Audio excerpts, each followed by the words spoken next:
The great evil, in my humble opinion, which haunts our enterprise, and I say this realizing I'm setting the fox among the chickens, the great evil that has been allowed to flourish in the absence of mathematical understanding is relativism.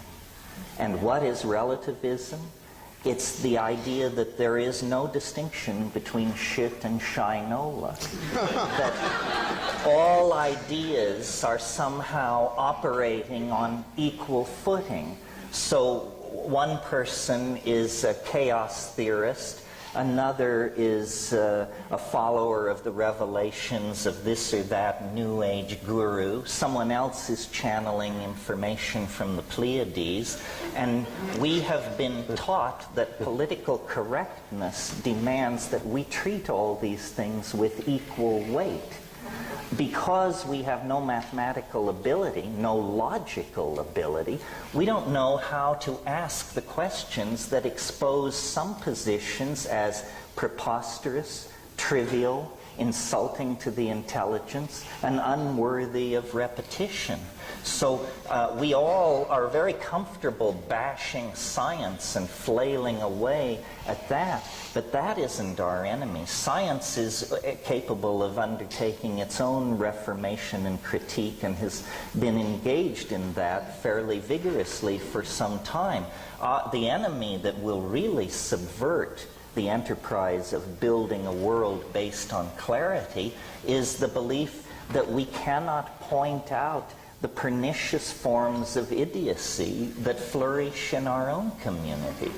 And this problem is growing worse all the time. I mean, just pick up a copy of Magical Blend or Shaman's Drum, and you will discover an appeal to the level of intellect that makes what's going on with television advertising look like a meeting of the Princeton Institute of Advanced Study.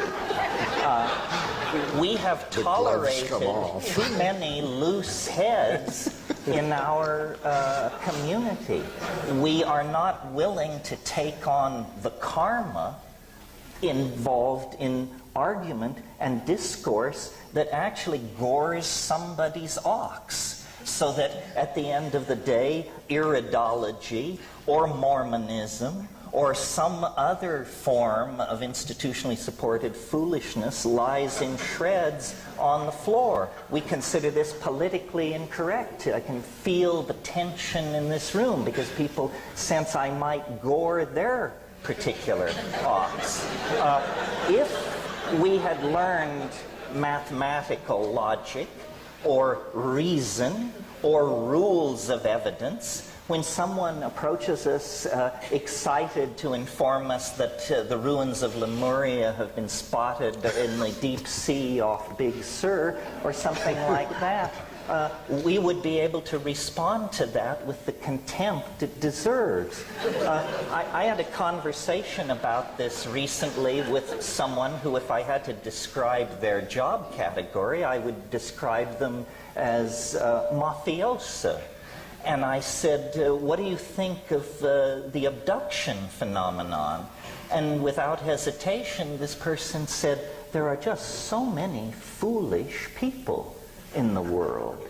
And to me, all of these things are intelligence tests. And the people who pass the intelligence test are not worrying about pro bono proctologists from other star systems showing unannounced in their bedrooms.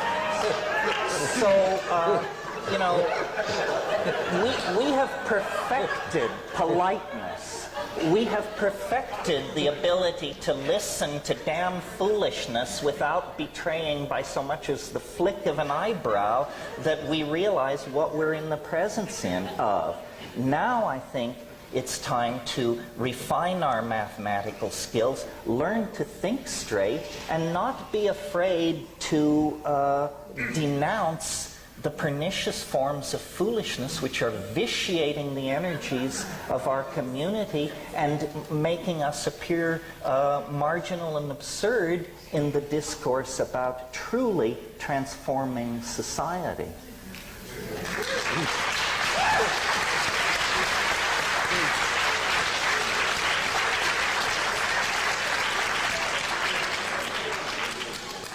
Well, I can't wait to see this laboratory of clarity unfold before me tonight. As and as all nonsense is dispelled, the scalpel of reason is brought out by Terrence. Yes, well, it is an ambiguous enterprise and fraught with contradiction, but forward, ever forward.